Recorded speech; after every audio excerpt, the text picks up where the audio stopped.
if we look at data which is there from the first wave, the second wave, and from data which is there from waves which are going on across the world, one will notice that children actually have a mild COVID.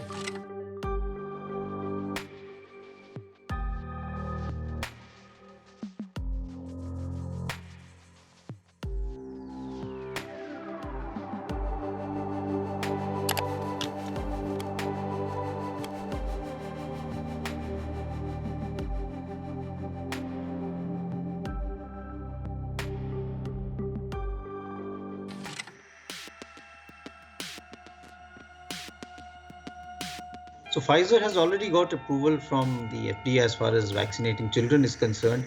We already have a study going on as far as Bharat Biotech is concerned for vaccinating children, seeing the efficacy of vaccine for children between the age of 2 years to 18 years. And that study should also be, the data should come in by August end or September.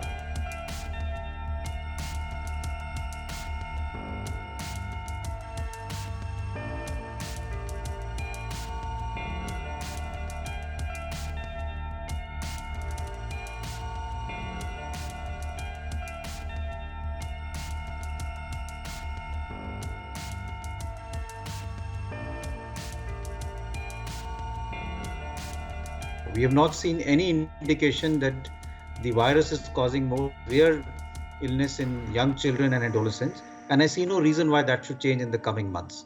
So therefore, it's unlikely that children will have more severe disease. They will continue to have a mild disease.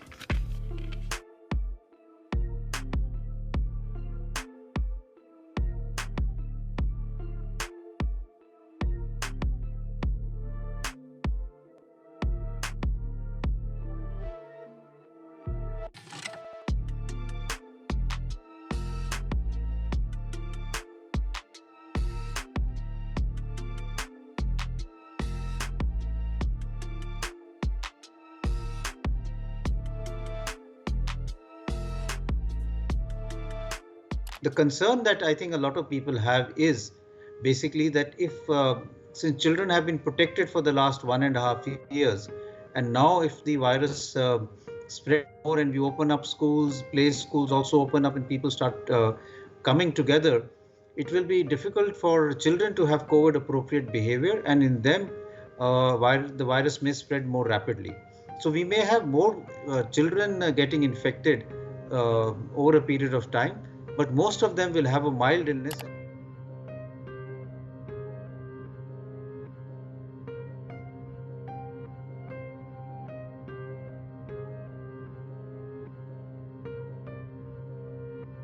Those children who got admitted and had severe COVID were actually those who had comorbidities.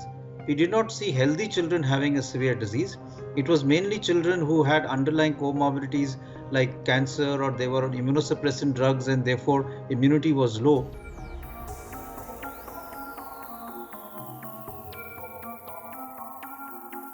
MISC is a concern because we need to get people to be aware of it. This occurs after you have recovered from COVID.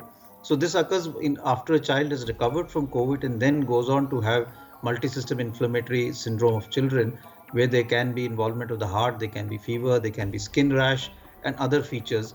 And this has to be picked up, because if it is picked up and diagnosed early, then you can treat it aggressively and the child can have a full recovery. It's important that children realize the importance of 2 or 3 things. One is, of course, COVID appropriate behavior as much as they can follow it. The second is to avoid going out and meeting people or going in crowds so that they don't get exposed and infected. Other than that, I think the general precautions that we advise for everyone is applicable to children also.